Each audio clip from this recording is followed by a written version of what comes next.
Welcome back. We are at the Cowboy Way here in Gene Autry, Oklahoma, and I'm working here today with my buddy Dean Redding. And look what we you found. are here, right? Look what we found. Well, I'm going to tell you what. I was going to mention that. I wanted to talk a little bit about that because the thing about it is, you know, Festus Hagen, Ken Curtis, who probably had to be one of the great actors of all time. Anyway, Doc paid me to say that about you. And actually, really, I think the guy who played, but what's Doc's real name in life? That was Melbourne Stone.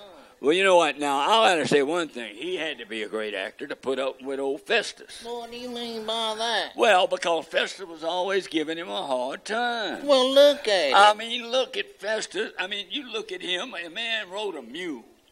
Well, Dad blame it mean he was smart enough to ride a mule. Well, he wasn't smart enough to ride a horse. But no, you think about it. What? Horse is easy going. A mule's stubborn. Now was he somewhat related to Chester? No, Dad. No. Blame it. No. That lazy fella Chester. I seen him go to sleep standing up. Yeah. Now, that's lazy. Well, right let me there. ask you this: if you came into some money and you had $1,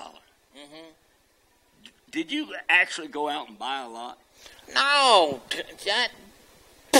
that fidgety old Scottish Doc, he tried to tell me I could buy a lot of land for $1. I said, there ain't no such thing as a lot of land. Well, he said right out on the edge of town, you could buy a lot. You don't need a lot to buy a lot. You don't need a lot. Why would you need a lot to buy a little? Well, and what is a little lot? There ain't no such thing as that. It ain't. No. No.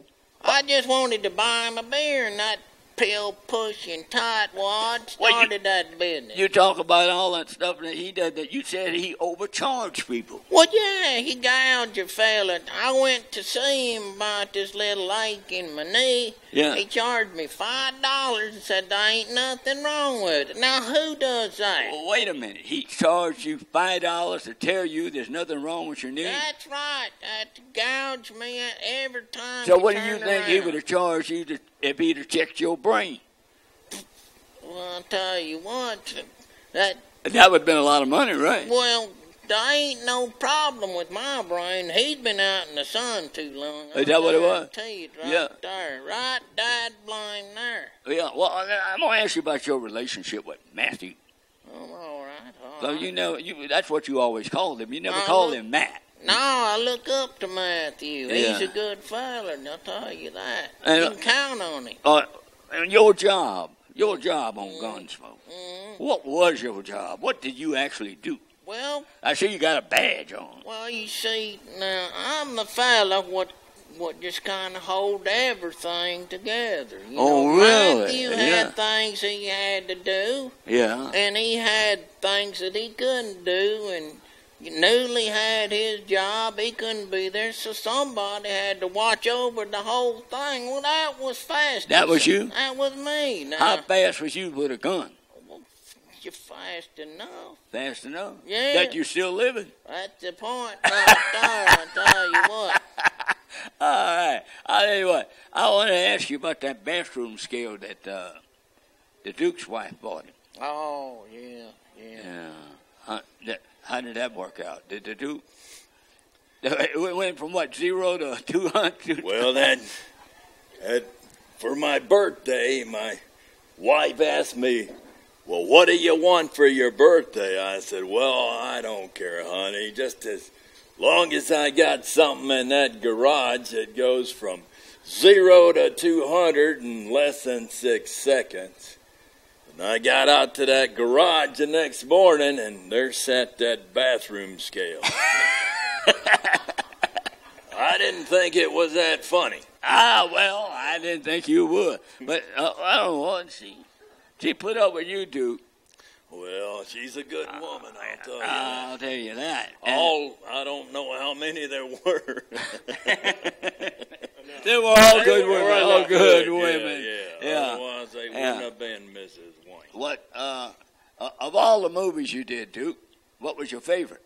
Well, it had to be Rooster Cogburn. Yeah, I like that too. Yeah, my favorite's the final scene of that movie where I told her, I said, well, this is where our trails part, little sister. You watch your drinking, ma'am, and if you ever have need of a fat, one-eyed peace officer. And she said, Well, Rooster, I look at you with your big belly, your bear-like paws, and your shining eye, and I'm proud to have you as my friend. I don't think we can top that. I doubt it very seriously. I love it. All right. I'll tell you what, I want to take the She's hard to do. Thank you, my friend. Thank you for being here. It's a pleasure, an honor, and I hope we get to do this again. Yes, sir. And you gave us a really good show. Well, Really, good. as Ed Sullivan say, a really good shoe. Really good. Shoe. Yeah. Horseshoe. Thank you. I love it. All right. Thank you. And we'll be right back on the Cowboy Way.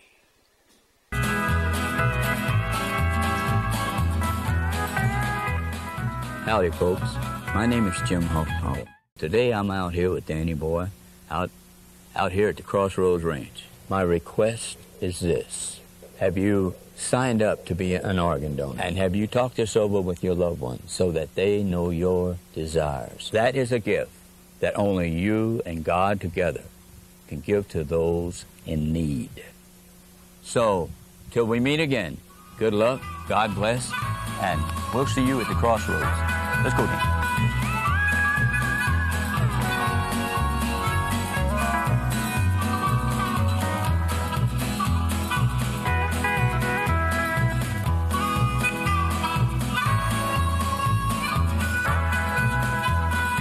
And welcome back.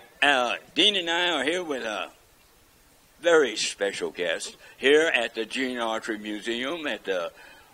I'm still having trouble with what they're calling The this. Cowboy Way. Cowboy Way. That's like those guys that have that song called the Cowboy Way or something. Anyway, we want to welcome one of my favorite people in the world. Thank you. Roberta Shore. Hi. It's nice to be here. Nice to be here. I want to tell you something. What happened a few weeks ago, Okay. I was telling somebody that you were going to be here and that I was looking forward to seeing you again. And I said, you do know who Roberta Shore is because, you know, as a younger generation, they said, oh, yeah, she was with the Mouseketeers. Well, you know, I did a lot of Disney work. I was not a Mouseketeer. I was actually too tall to be a Mouseketeer. And I'm not tall. I'm like 5'3.5". But those kids were pretty little. So, but I just did a ton of stuff with Disney. I did a lot of the Mickey Mouse Club stuff. I did voices. I did the Shaggy Dog. I did the Annette series. I made records with them. I toured with them. So I did a lot with Disney. A lot. Yeah. Well, a lot of good actors and stuff came out of that. Yep. I did. Tommy Kirk, who played the dog, the Shaggy Dog, in the Shaggy Dog, is probably one of the most talented actors I've ever worked with. Really? Yeah, he was just fabulous. Yeah. Also, I saw you on a Father's Knows Best. And that's what I was telling you before. That was before braces. And Bud picked you. Yeah, he the blonde-haired lady. He did. Yeah, He picked me. But I want you to know, you played the girlfriend, I think. I heard this, that you played the girlfriend of probably my favorite singer, Rick. Oh, Ricky Nelson, yes. I did maybe 4 or 5 or so of the Ozzie and Harriets. And then Ricky and I did a thing for, oh gosh, I'm trying to remember the name of the show, but anyway, that his dad directed, and the two of us both starred in that. So I did quite a bit with the Nelson. Ricky was just the sweetest, most shy, nice kid. Yeah. Yeah, just great. Whole family was great. I never met him, but I saw him twice in concert. Oh, I loved him. Oh, I loved his music. Yeah. All of it. And, Glenn Campbell, I believe, was the one that sort of created Ricky's sound. Because, he had a very distinctive sound with his music. Yeah. Well, he did, because I remember when he first came out and was singing on the Ozzie and Harriet show. I remember all that, and I loved it. I grew up with that. Oh, yeah, that was a great era. That was I feel badly for these younger kids that never had a chance to go through that era that we did, of all the great, really nice, clean shows. Well, I grew up on the Virginia. Oh, did you? Oh, cool. And tell us the process of how you got on the Virginia. How many years did you work on the Virginia? I was in the first 3 seasons, and I had been put under contract with Universal when I was 18 to star in a TV. Oh, excuse me, a TV series with Robert Cummings. And I don't even remember the name of it. The show was horrible. It lasted like maybe four episodes, and then from then they put me in the Virginia, and I tested with one actor by the name of Tony Young. And that's all. I remember him. That's all I did. And then next thing I knew, I was in the show. So. Yeah. I remember he had a series for a while, and it didn't last very long. Yeah, he was very tall and very nice looking, and I honestly did not know what he was auditioning for. I don't know what part or whatever. So, but anyway, that was my experience with auditioning for it. Well, one of the great actors, I thought, not only on film but on stage, was Lee J. Cobb. Oh, the best. Just the best. Death of a Salesman. Oh, yes. When we started the Virginian, Lee J. always played older people, older characters, and I thought, this guy's 80 years old, that's coming to do our show, and he basically, I'm guessing Lee J. may have been in his 50s. I don't know. I don't know, but he was not an old man. He was a young guy. Compared to all the characters that he played. Yeah. But neatest man, dry wit. Oh, I loved him. I absolutely loved him. Well, but I really, of course, on the waterfront, who could forget that? Oh, yes. The Exorcist. He was in The Exorcist. Yeah. I never saw The Exorcist. You didn't? No, a little bit too awful for me. It's a tough movie. Yeah. But I did see Death of a Salesman, and I mean, just watching him on the show with all the great actors that we would have for guests every week was just a great experience for me. How was it working with Jim Drury, Gary Clark, Luke Gulager, and the rest of them that you worked with on that show? It was great. Those guys were all pranksters, especially Gary. Gary was the worst. I've worked with him 3 times. Yeah. I know that. But it was fun. I mean, I was kind of I was brought up a very strict Mormon girl, and I was kind of the brunt of all of their jokes. But they were never cruel. I mean, and they thought I was really naive, and I knew so much of what was going on. They didn't have a clue. Well, so I know you're probably tired of hearing about this, but I wanted to ask you, how did you feel about your rejection from Robert Fuller? And not Robert Fuller, I mean Redford. I got the wrong Robert, didn't I? Well, and it was, in the show was crushing because I had such a crush on him. And then really? Not really. In the show, I had a crush. In the show you did. Okay. But of course, I was devastated, and of course, I was a young girl, and my heart was broken. And of course, my father was there to comfort me. But I got to talk to him a little bit, when we were filming, and he's a neat guy. I mean, that was one of the first TV shows I think he ever did. And if you read his biography, his second one, he talks about how great the working on the Virginian, especially because of Lee J. Cobb. He mentions that twice in his book. And he played a near as I can recall, an ex-convict or something. Yeah, he did. He was an ex-convict. And I'm trying to think of Patricia Blair. Was that her name? She came and stole him from me in the show. Yeah, she later was in Daniel Boone. Yes, right, yes. Beautiful woman. Oh, yeah, really pretty lady. No, I was marveling. I have at home on a DVD the very first episode of The Virginian, and it had several of them. The Robert Fuller Show, Laramie, and and all. But on I'm thinking The this very is first one, yeah, it was Hugh Scott. O'Brien. Was Hugh O'Brien on that? Yes, he was. Yes, he was. He I've yeah. seen that one. Yeah. I thought it was an excellent show. Yeah, it was a good show. Hugh probably directed most of his own scenes. So, yeah, he was on the first, and I think what's his name, Scott. Who am I thinking of? George C. Scott. Yeah. I think he was on the second one. I can't remember, but yeah, we had Hugh O'Brien in the first one. Well, you had, because like every week had to be great because you come in to work with all these great actors. Absolutely. It was so fun for me. A 90-minute show, so it was like making a feature Yeah, like every making week, a feature right? every week. Yeah. Wow. Yeah. Yeah, were you going from one set to the next, or? If we did two at a time, yeah, we would go from one set to the next, and I would just change my blouse, and then go back to the next set. But luckily my character was pretty much the same in the show, so I didn't have a lot of real deep acting to do. So What about learning of lines? I mean, you had all these lines. You have to go from one set to the next set, and doing two different shows at the same time. Was it difficult? Not, of course, I was really young then, so your mind is much more alert when you're younger. And if it was a big speech, they would hold up a cue card. But the good thing about filming is that we could stop it if we needed to and go back and redo it. Which you can. I did several live TV shows. I did a Playhouse 90 once, and I literally was almost threw up before the show. I was so nervous, and I had 2 lines. And Eddie Cantor played my father. Eddie Cantor played my father. Wow. Yeah.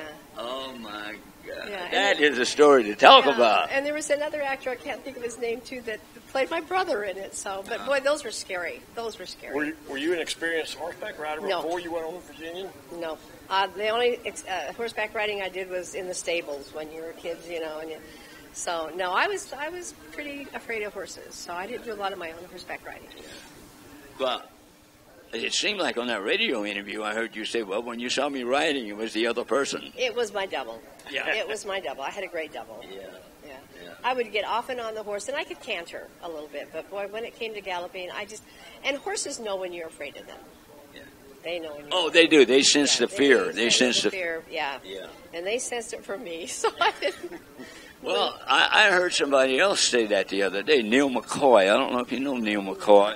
He's a country singer, and he was talking about horses, and the same thing. He said, I have a fear of horses, and they sense it when I get on Oh, one. you bet they do. Well, plus the fact that Jim had his own horse, Doug had his own horse, and I think Gary probably ended up having his own horse, and I had a different horse every time. So there was no comfort zone. Yeah, well, because with horses, it's my experience, and I'm not an expert.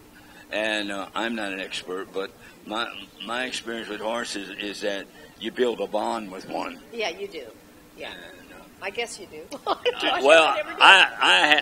I've had that bond with 2 horses in my life, So, I've had about 50. Oh, have you yeah, really? but you got a ranch. I got a property release. Anyway, but listen, we have to let you go now. But we want to thank you. Pleasure. This has been fun. Really And come out, cut up with these 2 guys. fun. Oh, it was fun. It Yeah. was fun for Really me. enjoyed Thank you. All right, thank you very much. You're welcome. And Thank we'll you. be right back with a more exciting guest right here. Cool. Thank you so much. You're I welcome. hope you have it. Today, I'm out here with my pal Danny Boy, and we have a message for you from the American Lung Association. If you don't smoke, don't start. And if you do smoke, find a way to stop. Now, we know that it's not easy, so check with your doctor. He'll be the first one who'll be glad to help show you the way. Now, for a better quality life and a longer life, stop smoking today. So, for me and Danny, to all of you, good luck, God bless, and here's hoping we see you at the crossroads.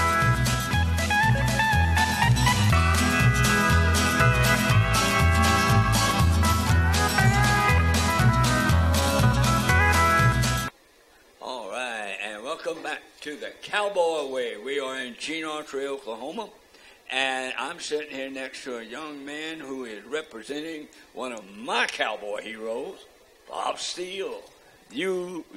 How did you get started playing Bob Steele? Well, there were several people around here that had said that I looked like him a little bit, and asked me to start doing it, you know. So I started doing this in about, I guess,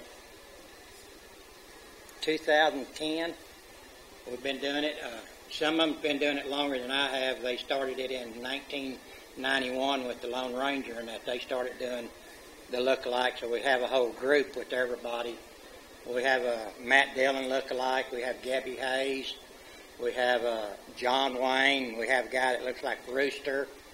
So, but we had lost a guy just in March that did the Lone Ranger. He passed away with a heart attack, so we're trying to dedicate some of this stuff as we go along to him in his memory of doing this, because he's the one that got it started. Yeah. Where do you go and do this? Well, we go to Sportsmith, Ohio. We go to Cambridge, Ohio, and they go to they're out around Missouri, somewhere's out there, and out to Michigan. They do a lot out there.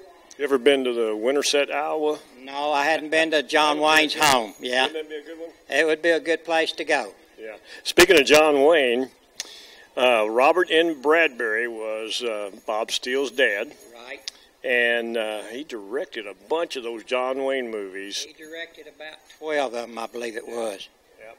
And, in fact, I think, most of them. And I just love those things. They're great. They're great. They are. They're real good. Yeah. And also, he played in a few of John Wayne's movies. Bob Steele did. He played in McClintock. He played in The Comancheros. He played in Rio Bravo.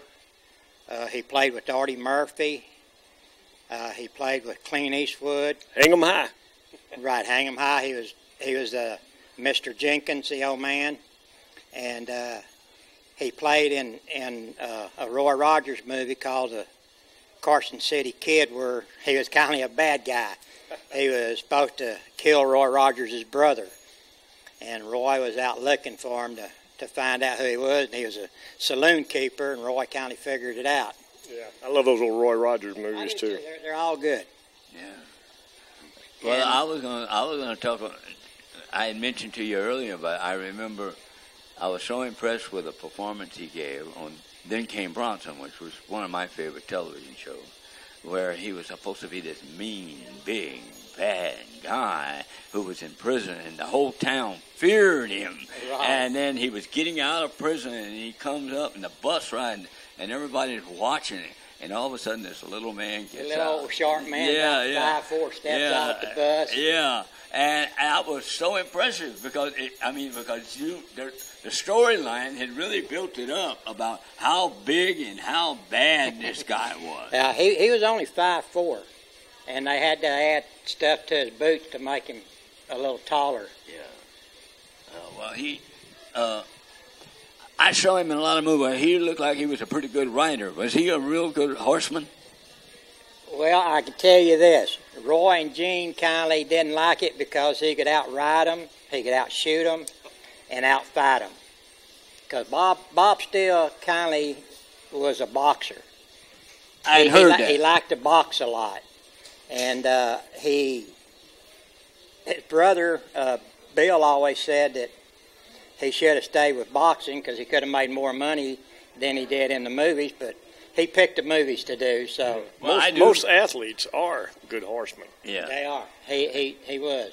Well, I remember one movie in particular. I remember about him, but he got killed in it. And the very early of it was with Gene Autry, and I believe he played the part of Curly. Right. Yeah. And how do I remember that? I'm around you too long, Dean. And starting to remember memories things. fading. Yeah. Anyway, but that was one of my favorite movies, and they went down, and it was great. It was a good show. I enjoyed that one too. Yeah. Well, we know that there's a lot of fans you got out there because I saw them gathered around talking to you, wanting to take pictures with you. And we don't want to hold you too long, but is there anything else you need to ask him? Well, I think that about wraps it up for me and here at the Cowboy Way with Mr. Bob Steele. And it's an honor meeting you, sir. Well, thank you, sir. It's good to be here. And hopefully we can be back again next year, and they'll continue to do this. And we can bring the memories back to the folks around here, and hopefully it'll be a lot better. Well, it's been a great time here. I really enjoyed we've it. had And we fun enjoyed today. talking to you. Okay, thank you. Thank you, Bob. All y'all right, for thank you, having me Bob. here. Thank you.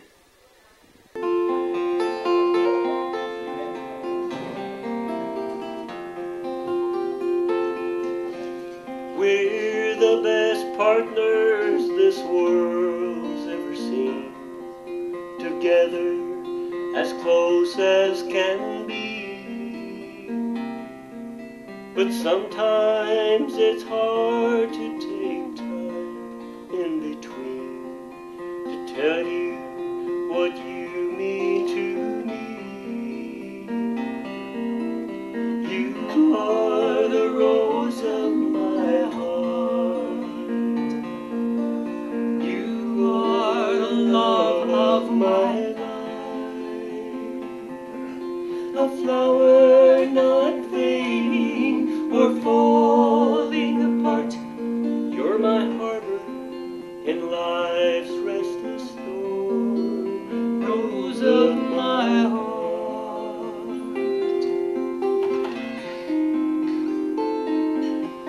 When sorrow holds you in her arms of clay, it's raindrops that fall from your eyes.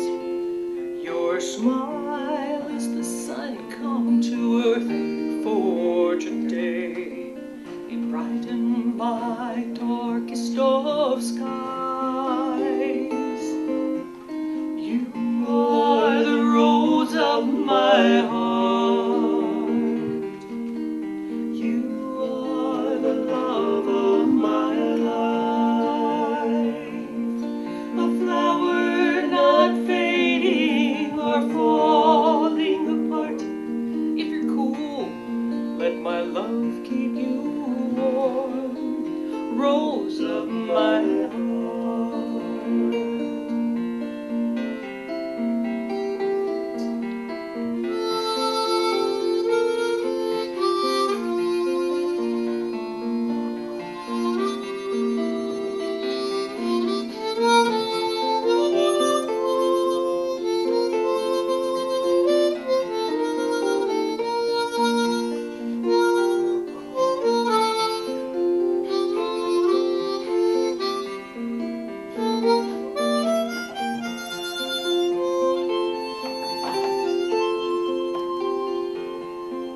Through hard times or easy times, what do I care?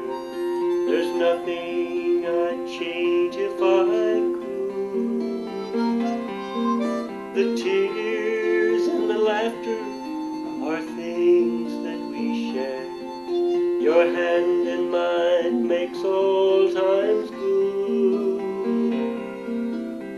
You are the rose of my heart. You are the love of my life. A flower not fading or falling apart. You're my harbor in life's restless storm. Rose of my heart. A flower not fading or falling apart. You're my harbor in life's restless storm. Rose of my heart.